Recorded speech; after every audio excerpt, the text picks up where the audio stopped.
1900년도 초에는 세상에 대해서 호기심 많았던 우리 인류 역사가 천천히 이 지구의 여러 곳곳을 탐험하기 시작하는 그런 시대였습니다. 그래서 아메리카 대륙을 발견한 이후로부터 계속 발전해서 많은 사람들이 무지의 그런 땅을 찾고자 많은 여행을 했던 그런 시기였습니다. 그 당시 유명했던 탐험가가 한 명 있습니다. 오스틴 채플턴이라고 하는 이분인데, 이분은 1914년도에 탐험대를 이끌고 어디를 향했냐면 남극을 향했습니다. 남극을 횡단하기 위해서 그곳을 가서 그 땅을 밟고 그 남극을 쭉 돌아가는 가운데 사실 그곳에 아무것도 없지 않습니까? 빙하만 있는 곳에서 그들을 생활하다 보니까 어려움을 겪게 되었습니다. 가는 길이 막히게 되었고 그리고 막막하게 되었고, 그래서 그들이 결국 어쩔 수 없이 그 땅에서 표류하는 그러한 일을 겪게 되었는데, 그 일이 얼만큼 되었냐면은 적어도 537일이라고 하는 1년이 훌쩍 넘는 거의 2년 가까운 세월을 그곳에 보내게 됐다는 것입니다. 식량도 떨어지고 물도 떨어지고 뭐 여러 가지 어려움이 많았습니다. 그래서 그들은 그곳에 있는 물개를 잡아서 먹기도 하고 펭귄을 잡아서 먹기도 하면서 여러 가지 역경의 시간들을 보냈습니다. 그럼에도 불구하고 그들은 낙심치 않고 전 인원이 다 그 오랜 시간이 지난 후에 구조되고 그리고 집으로 돌아왔다는 것입니다. 많은 사람들이 기록에 남기기를 그들을 지도하고 이끌었던 그 탐험가였던 채플턴 경이 아주 탁월한 지도력이 있었기 때문에 무사히 그들이 생명을 잃지 않고 살았다는 것입니다. 근데 그럼에도 불구하고 잊지 않고 하는 말이 있는데, 모든 선원들이 그들 마음속에 이것이 있었다는 것이에요. 우리는 여기서 죽을 사람들이 아니다. 우리는 돌아갈 곳이 있다.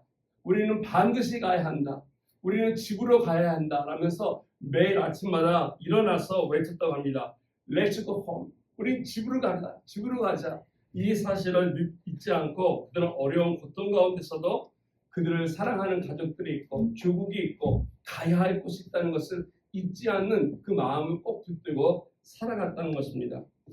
우리들의 삶 속에서도 가다 보면은 길을 잃을 때가 있습니다. 길이 막힐 때가 있습니다. 내가 원하는 바, 뜻하는 바 잘 계획해서 왔는데 순조롭게 오다가도 어려움을 당해서 그러한 것들이 멈춰질 때가 있다는 것입니다. 상황이 악하게 되고 그리고 어려움을 처할 때 우리는 어떻게 해야 될까요? 우리 마음속에 무엇이 있는가가 중요하다는 것입니다. 내 마음속에 그런 어려운 상황 속에서도 내가 왜 이 일을 해야 하는지에 다시 한번 돌이켜보고, 내 마음속에 사랑하는 사람들이 있음을, 지켜야 할 것이 있음을, 그래서 내 마음속에 가야 할 목적지, 하나님 나라에 대한 고향을 소유한다면은 우리는 포기하지 않고 그리고 반드시 인내 가운데 그 어려운 과정들을 뚫고 나아갈 수 있을 것입니다. 반드시 일어나서 가야 할 그 길을 묵묵히 걸어 나갈 수 있을 것입니다. 우리가 인생을 돌아보면은 이렇게 어려웠던 순간들이 왜 한두 번이었겠습니까? 굉장히 많았을 것입니다. 포기됐었을 것입니다. 때로는 돌아가게 됐을 것입니다. 때로는 그 일에 대해서 두 번 다시 생각지 않았던 경험도 있을 것입니다. 여러 가지 문제들이 우리들은 살아가면서 부딪히다 보니까 그것을 우리는 별로 즐거워하지 않다는 것입니다. 경제적인 압박 때문에 어려워서 이렇게 저렇게 이런 모양 저런 모양으로 길을 잃어버릴 때도 있고요. 또는 생활하는 가운데서 사람들과의 관계 속에서 어려워서 그 관계가 틀어져서 그 자리에 떠날 수밖에 없는 그러한 삶도 있었을 것입니다. 정처 없이 이것저것 떠돌아다니는 우리들의 인생이, 우리들의 마음 또한 그렇지 않았을까 생각이 됩니다. 그때마다 우리가 지켜야 할 것이 있습니다. 힘들어서 이걸 포기하고 싶고 떠날 수밖에 없는 그런 상황이라면은 그럼에도 불구하고 놓치지 말아야 할 것이 있는데, 그것은 내 마음의 고향이라는 것입니다. 내 마음이 가야 할 곳, 진정으로 찾아야 할 곳, 뿌리를 내리고 그리고 그곳에 가서 피곤하고 지쳤다 할지라도 그곳에만 간다면 다시 회복이 되고 다시 뭔가 시작할 수 있는 힘이 있는 그곳을 우리는 가야 하기 때문에 포기하지 않고 손을 내리지 않고 반드시 나아갈 때 승리할 수 있을 것입니다. 우리가 간혹 성경을 보다 보면은 많은 사람들을 만납니다. 위대한 인물들을 만납니다. 그래서 보면서 저 사람은 하나님을 잘 믿었으니까 저렇지, 하나님을 잘 믿고 따랐으니까 저렇게 성공했어, 저런 믿음들이 있어. 우리 예를 들어서 아브라함이 그렇지 않습니까? 아브라함을 보면은 그가 하나님 앞에서 살아가면서 어려운 시기가 있었습니다. 그래서 그 자리에 떠나서 다른 곳으로 갔을 때도 그럼에도 불구하고 그는 잘 되는 모습을 봅니다. 그래서 우리들은 보면서 부러워하기도 하고 칭찬하기도 하고 분노하기도 하고 나에게도 그런 일이 좀 있었으면 좋겠다라고 하는 그런 마음을 갖게 된다는 것입니다. 그런데 이런 사람들을 가만히 보면요, 완벽한 삶은 살지 않았다는 것입니다. 아브라함이 어떻게 완벽했습니까? 그의 인생 가운데 실수투성이었고 또 허점이 많았습니다. 그런 흔적들이 성경 곳곳에 있었습니다. 바르지 않게 생활했던 부분도 있습니다. 실수가 있었던 그럼에도 불구하고 하나님께서 그를 붙들으신 이유가 있습니다. 그는 늘 돌아오는 곳이 있었습니다. 꼭 그가 지켜야 할 것이 있었다는 것입니다. 어느 곳에 가든지 그는 다시 돌아왔을 때 했던 일이 있는데 그것은 뭐냐면 아브라함을 통해서 하나님이 이루어져 했던 그 꿈, 그 비전을 주신 것을 놓치지 않고 마음속에 품고 있다가 어려웠음에도 불구하고 돌아올 때마다 그는 그곳에 보면 성경에 보니까 단을 쌓았다라고 했습니다. 어렵고 힘든 그런 일들 또 돌아왔을 때 다시 내가 왜 살아야 하는가 그것을 기억하면서 하나님 앞에 단을 쌓았다라고 성경은 얘기한다는 것이죠. 다른 말로 하면은 하나님 앞에 예배의 자리 속에 그 나와서 자기의 삶 속에 뿌리가 되는 하나님을 기억했다는 것입니다. 우리의 인생도 마찬가지라고 생각합니다. 완벽하게 살면은 얼마나 좋겠습니까? 그러나 그렇지 못하기 때문에 우리들은 실수 속에서 바르게 걷지 못할 때가 있습니다. 뒤틀릴 때가 있고 넘어질 때가 있습니다. 방황할 때가 있습니다. 그리고 내가 많은 실수 가운데서도 우리 하나님이 우리를 향해서 꾸짖지 아니하시고 우리가 무엇을 해야 할지 우리를 향해서 손을 뻗으시고 그리고 우리를 기다리시며 도와주신다는 것입니다. 그럴 때마다 우리가 해야 할 것이 있습니다. 바로 하나님을 향해서 다시 나아가야 한다는 것. 예배의 제단을 하나님 앞에 드리는 그러한 모습들이 있을 때 우리는 방황하고 힘들어하고 우리의 삶 속에 막혔던 것을 다시 시작할 수 있는 새로운 힘과 지혜와 또 용기를 얻을 수 있다는 것입니다. 이런 의미에서 우리가 어떻게 해야만이 우리들의 신앙 또한 우리들 영적 삶 또한 방황치 아니하고 부딪힐 때마다 세상에 살아가면서 죄로 인해서 어려움으로 인해서 유혹과 또 시련을 통해서 넘어지지 아니하고 바로 서서 나갈 수 있겠습니까? 오늘 고로새 교회를 향해서 사도 바울은 매우 중요하고 또 귀한 말씀으로 이러한 방황을 마무리할 수 있는 끝낼 수 있는 귀한 비결을 권면해 주고 있습니다. 이미 제가 여러 차례 말씀드린 것처럼 이 고로새 교회를 방문하지 않았던 바울이지만은 들은 이야기로 인해서 이 교회가 흔들리고 있구나. 믿음 때문에 믿음이 온전히 쓰지 못하고 그 믿음이 공격받고 있고 어려워지고 있구나. 그것은 바로 교회 안에 잘못된 가르침에 의해서 영지주의라고 하는 사람들 통해서 또는 어떤 사람들은 천사를 숭배하는 그릇된 그런 것을 가르쳐주는 걸로 인해서 교회가 온전히 쓰지 못하고 그들은 사람들의 마음속에 하나님 앞에 갈등 가운데 살아가고 있는 모습을 그가 들었습니다. 혼란스러웠습니다. 그러다 보니까 어떻게 해야만이 그들이 하나님 앞에 바로 설 수 있는 것인에 대해서 이야기를 해주고 있다는 것입니다. 오늘 말씀에 보면은 세 가지로 우리에게 말씀해 주는데 그 중에 첫 번째는 이것입니다. 예수 그리스도의 말씀 앞에 서라는 것입니다. 하나님의 말씀이 너희 안에 있다면은 너희들은 떠나가지 않는 것이죠. 아무리 세상이 혼란스럽고 그리고 너희들에게 거짓된 것을 전해준다 할지라도 내 마음속에 하나님의 말씀이 그리스도의 말씀이 있다면은 흘러가지 않고 떠내려가지 않는다는 것입니다. 오늘도 마찬가지 아닐까 생각됩니다. 수많은 사람들이 교회 생활하면서도 믿음이 흔들릴 때가 있고요.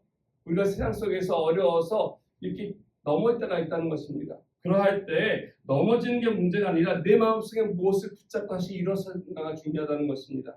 바로 하나님 말씀으로 붙들리지 않고 바로 서야 한다는 것입니다. 세상의 진리와 어떤 세상의 어떤 가르침이 아니라 하나님 말씀으로 우리는 돌아서야 할 것입니다. 두 번째로는 바울은 무엇을 얘기하냐면 찬양에 대한 것을 얘기해주고 있습니다. 하나님에 대한 찬양으로 우리들의 영적 방황을 멈추라는 것입니다. 악한 영이 우리를 사로잡을 수 없도록 악한 것이 우리를 공격할 수 없도록 고로새 교회를 향해서 찬양하라고 이야기해주고 있습니다. 마지막 세 번째로 오늘 10절 말씀에 보면은 너희들이 말에나 일에나 주 예수 이름으로 하라라고 권면해주고 있다는 것입니다. 하나님의 권세의 어떤 상징인 예수 그리스도의 이름, 예수님의 이름 이것을 붙들고 있으면 흔들리지 아니하고 넘어지지 않고 나아갈 수 있다는 것입니다. 사도 바울이 우리에게 제시해주고 있는 이 세 가지 귀한 방법들, 이 시대에서 우리가 놓치지 말아야 할 메시지가 아닌가 생각됩니다. 우리가 방황하지 않고 이렇게 저렇게 기웃거리지 않고 이게 진리인가 이게 맞는 것인가 우리가 우왕좌왕하지 아니하고 하나님 앞에 바른 메시지를 통해서 하나님의 말씀에 성경을 붙들고 찬양하며 예수 그리스도의 존귀한 이름을 통해서 하나님 앞에 우리들의 삶이 붙잡아 되었을 때 우리는 방황치 아니하고 흔들리지 아니하고 똑바로 서서 이 세상 가운데서도 바른 인생을 살아갈 수 있을 것입니다. 어떻게 할 때 이와 같이 우리가 중심을 서서 하나님 앞에 믿음 생활을 할 수 있겠습니까? 제일 먼저 해야 할 것은 우리가 하나님 중심적인 뿌리의 삶이 우리에게 내려지기 위해서는 우리들의 영성의 문이 열려야 할 것입니다. 그 영성의 문이라는 것은 우리들의 마음인데 이 마음의 문이 열려서 마음이 좀 비워져야 한다는 것입니다. 열린 마음이 있어야 합니다. 하나님을 사모하는 마음이 있어야 합니다. 이걸 비운 마음이라고도 얘기 드릴 수 있는데 우리 심령이 하나님으로 채워지는 그런 시간들이 있어야 할 것입니다. 하나님의 임재가 우리에게 있을 때 우리는 하나님 앞에 붙들림 받아서 살아갈 수 있다는 것입니다. 마음을 비운다라고 하기 때문에 비우는 것을 많은 사람들은 저도 오늘 이거 얘기하면서 혹시 혼란되지 않을까라는 생각했는데 이 비운다라는 것은 마치 불교에서 얘기하는 것처럼 참선을 하면서 나를 내려놓고 나를 비우고 좀 가난해지고 하는 그런 의미의 비움이 아니라는 것입니다. 오늘 우리 마음속에 비운다는 것은 내 거를 내려놓을 때 그 내려놓는 과정이 중요한 것인데 무엇을 내려놓을 것인가, 무엇을 비워야 할 것인가 이것은 매우 중요합니다. 그것이 바로 다른 것이 아니라 나의 죄악이라는 것이죠. 나의 죄됨, 나의 악함, 나의 어리석음과 나의 실수와 이런 것들을 하나님 앞에 고백하는 회개가 있어야 한다는 것입니다. 마음을 여는 것입니다. 그래서 다른 사람은 아닐지라도 하나님 앞에 나의 죄를 깨닫고 고백하는 시간이 있어야 될 것입니다. 이스라엘 백성들이 애굽에서 종생활을 하다가 그들이 하나님의 은혜 가운데 구원을 받아서 출애굽하는 사건들 여러분 기억하실 것입니다. 출애굽했을 때 그들에게 마지막 날 밤에 하나님께서 그들에게 명하신 것은 어린 양을 잡아서 문설주에 그 피를 바르게 하시고 그날 밤에 이스라엘 백성들은 아니지만 문설주에 피가 없는 그 모든 가정의 사람들은 다 생명을 잃어버렸다는 것입니다. 그리고 나서 그들이 애굽을 출발해서 홍해를 건는 놀라운 일을 경험했습니다. 사도 바울은 그 사건을 보면서 이렇게 우리에게 얘기합니다. 고린도서 10장에 보면은 그것이 그들이 홍해를 건넜다. 역사적으로 우리가 그 앞에 출애굽했다. 그렇게 말씀하지 않고 그 홍해를 건넌 그 사건을 우리에게 세례받았다라고 이야기해주고 있습니다. 하나님 앞에 새로운 삶으로 살아가는 새로운 신분을 얻은 백성이 됐다라고 이야기해준다는 것입니다. 그들이 원래 가고자 했던 목적지는 광야는 아니었습니다. 가나안이라고 하는 하나님께서 약속하신 그 땅까지 가기 위해서 그들이 취했던 몇 가지 행동들이 있는데 그것은 바로 홍해를 건너서 광야에 들어가서 살아가는 것이었습니다. 그런데 이런 과정 속에서 그들의 마음이 비워지는 일들을 경험했다는 것입니다. 예전에는 애굽에서 살았으면서 애굽에 있던 여러 가지 풍습들, 애굽의 좋은 것들, 여러 가지 그런 것들이 마음속에 그들의 삶 속에 자리 잡고 있었는데 광야를 통해서 하나님 앞에 살아가면서 불평과 또 원망도 있었음에도 불구하고 하나 둘 내려놓게 된 게 있습니다. 하나 둘 그들의 마음에 비워놓기 시작한 것이 있습니다. 그것은 바로 몸에 젖어서 있었던 애굽 생활이라는 것이죠. 그러면서 하나님 앞에 새롭게 하나님이 주시는 비전과 꿈과 하나님이 주시는 말씀으로 그들의 인생을 채워갔다는 것입니다. 광야라는 것은 결코 좋은 것은 아닙니다. 즐거운 것도 아닙니다. 광야는 생명이 없고 마실 물도 없고 먹을 것도 풍성하지 않습니다. 정말 낮에는 뜨겁고 더운 바람이 있습니다. 밤에는 찹니다. 그들이 40년 동안 생활하면서 물론 노동을 하지 않았습니다. 그럼에도 불구하고 그들은 굶어 죽지 않았죠. 우리가 알다시피 만나를 먹었고 메추라기를 먹었습니다. 만나가 아무리 맛있어도 한 달 먹으면 질지 않을까요? 메추라기 고기가 아무리 맛있어도 한 일주일 먹고 나면은 맛이 좀 그렇지 않겠습니까? 그럼에도 불구하고 그들은 40년 동안 하나님이 주시는 그 음식을 먹는 가운데 불평을 원망을 한 적이 없다라는 것입니다. 처음 나와서 먹을 것이 없을 때 원망과 불평했을 때 외에는 그들은 40년 동안 생활하면서 그 광야에서 하나님이 주신 그 음식을 먹어가며 그들의 심령을 채워갔다는 것입니다. 그 누구도 살지 않는 그곳에서 하나님께서 찾아오셔서 그 광야 같은 그곳에서 하나님이 오셔서 그들의 삶을 새롭게 변화시켜주는 그런 과정이 있었다는 것입니다. 우리가 이처럼 하나님을 만나는 시간이 필요할 것입니다. 하나님으로 체험받는 시간이 필요하다는 것입니다. 우리의 삶 속에 일이 풀리지 않고 어려움에 부딪힐 때마다 또는 내가 방황해서 길을 잃을 때마다 내 믿음이 흔들릴 때마다 하나님을 만나는 시간이 필요하다는 것입니다.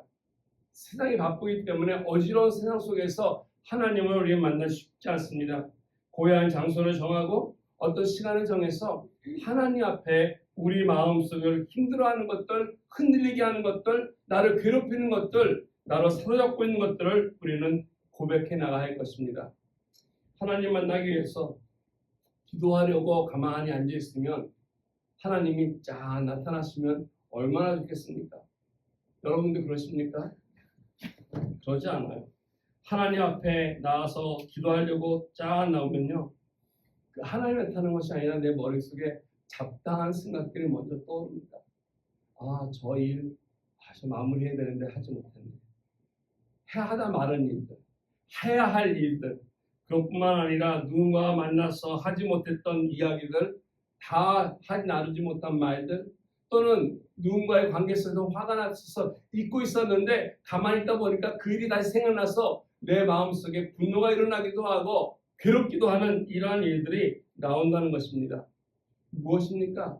하나님을 만나려고 조용한 시간 속에 기도하려고 하는데 하나님을 만나는 게 아니라 나를 만나고 있다는 것이에요. 먼저 나 자신을 만나고 있습니다. 바쁜 나 자신이 보인다는 것입니다.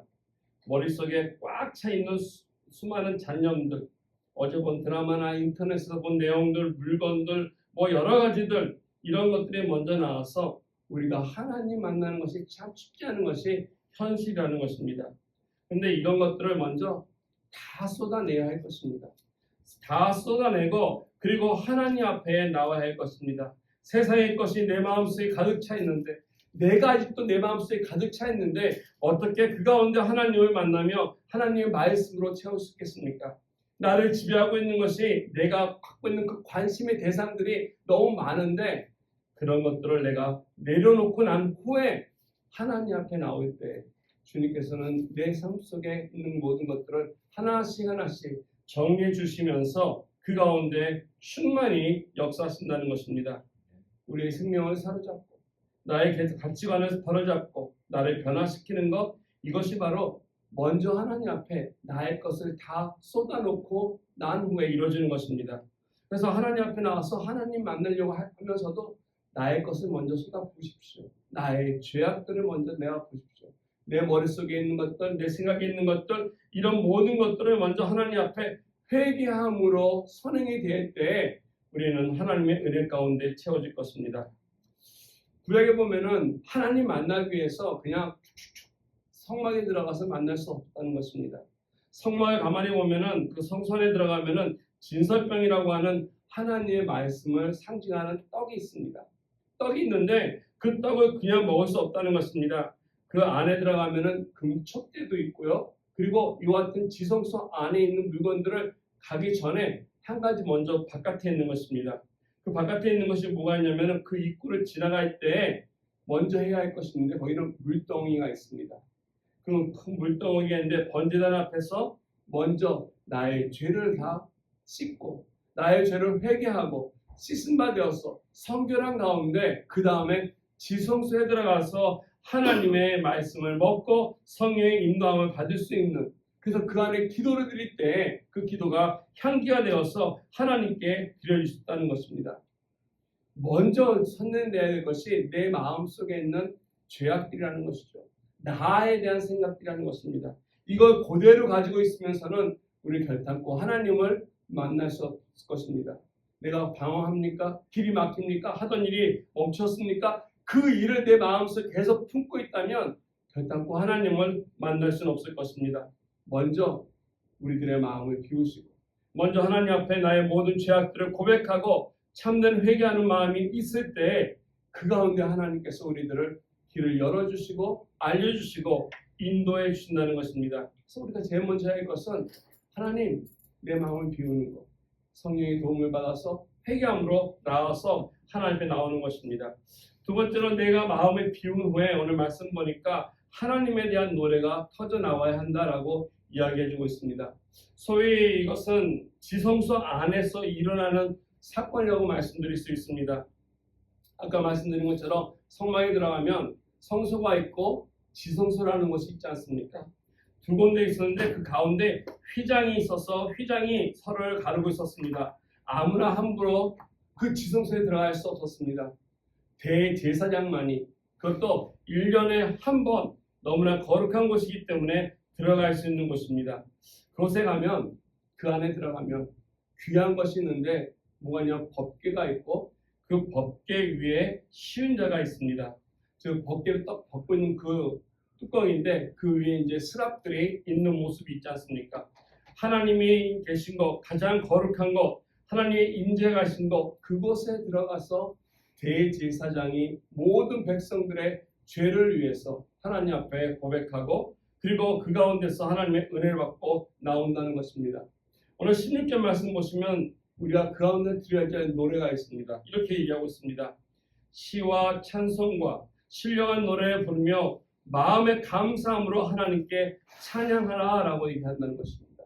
여기서 말하는 시라고 하는 것은 시편을 얘기하고 있습니다. 우리가 구약에 있는 시편이죠. 또는 시가서를 얘기하고 있습니다. 그래서 이와 같은 시편에 있는 하나님을 향해 드리는 찬양을 얘기하고 있습니다. 우리가 찬양 속에 하나님을 하여금 하나님 되심을 고백하는 것, 이런 노래를 신령한 노래라고 하는데 꼭 어떤 곡조가 있는 노래를 이야기하는 것이 아닙니다. 어떤 멜로디를 얘기하는 것이 아니라 내 마음을 비워놓은 후에는 내 마음속에서 하나님을 향한 솔직한 고백이 있어야 한다는 것입니다. 하나님을 향한 나의 심령 가운데 드려지는 나의 고백, 내 영이 열려서 그 하나님을 사랑한다든지 그 하나님을 갈망한다든지 그 하나님을 향해서 내 마음속 깊은 곳에서 나오는 그 음성과 그 고백이 신령한 노래라는 것입니다.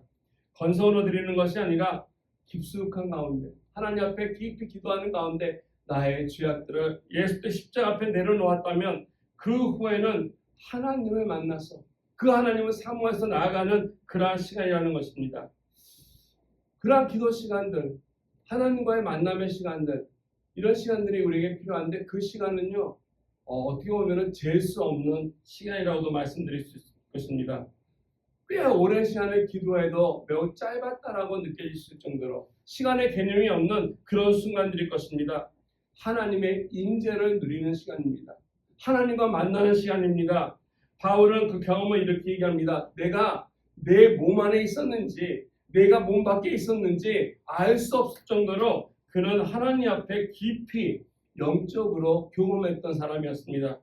이와 같은 놀라운 경험이 바울만이 아니라 저와 여러분들이 하나님 앞에 우리의 마음속에 있는 솔직한 가운데 나아간다면은 이와 같은 신령한 노래로 고백이 된다면 하나님이 찬양받으시는 가운데 우리에게 나타나시고 인재하시고 우리들의 기도를 통해서 응답해 주신다고 믿습니다. 하나님께 이와 같은 어떤 나의 어려움들을 구하는 거 하나님은 마다하지 않는다는 것입니다. 어쩌면 우리가 잘 모르기 때문에 우리의 것을 위해서 달라고 하는 기도 하나님께서 응답할 때가 있습니다. 그런데 기도가 길어지고 깊어지고 그 하나님 만남을 만날수록 알면 알수록 우리는 뭘 달라고 하는 기도가 아니라 오히려 그 하나님과 함께 있는 것을 사모하는 기도를 드릴 것입니다. 요즘 우리 집이 조용합니다. 우리 막내가 떠났습니다. 뭐 있었을 때도 조용했는데 괜히 시간만 되면 귀가 문에 가 있습니다. 혹시라도 오지 않나 그런 생각이 들면서 우리 둘이 지내고 있는데요. 우리 연애할 때 처음 연애할 때 했던 것처럼 정말로 조용한 신혼 생활을 하고 있었다는 것입니다. 우리가 처음 만났을 때 그랬어요. 처음 연애할 때는요. 특별한 일이 없어도 만났습니다. 아마 여러분 다 그러지 않았을까 생각해요. 특별한 일이 없어도 만났어요. 커피숍에서 만나고 맥도날드에서 만나고 만나서 아주 심오한 그런 이야기한 게 아니에요. 그냥 만나서 있는 것입니다. 뭘 얘기했는지 기억이 안 나요. 뭘 상의하고 의논한 것도 없어요. 좋아서 만났습니다. 같이 만나서 시간 가는 줄 모르고 지냈습니다. 그게 바로 사랑이 아닌가. 그게 사랑하는 상태가 아닌가. 며칠 동안 만나지 못하면 그 당시만 해도 금단 현상이 일어나서 불안해했던 마음들이 있었는데 요즘에 약간 그런 게 좀 식었어요. 불안해하진 않아요. 잘 다녀와 이러고 마는데 이게 사랑이 그런 게 아닐까 싶어요. 같이 있고 싶어하고 같이 오래 있어도 오래되는 시간 흐르는 것을 인식하지 못하는 것 이런 게 아닌가. 근데 하나님과의 관계도 마찬가지예요. 하나님과 깊은 교제의 그 기도 시간을 한번 경험하게 되면 그것을 사모하게 되고 간구하게 되고 그리고 그 안에서 하나님과 깊은 기도를 하지 않아도 말씀을 많이 안 드려도 같이 있는 것 그것만으로 충분하다는 것을 우리 삶 속에서 경험하실 것입니다. 모세는 40주야를 산에 올라가서 시내산에서 하나님을 뵙고 내려왔습니다. 하나님을 만나고 내려온 모세의 모습이 사람들에게는 깜짝 놀랐다는 것입니다. 사람들이 모세를 그냥 쳐다볼 수 없었어요. 왜? 광채가 났어. 너무 빛이 나서 바라볼 수 없어서 결국 수건으로 가렸다라고 성경은 얘기하고 있습니다. 우리가 주일날 교회 와서 예배만 드리고 돌아가는 모습이 아니다.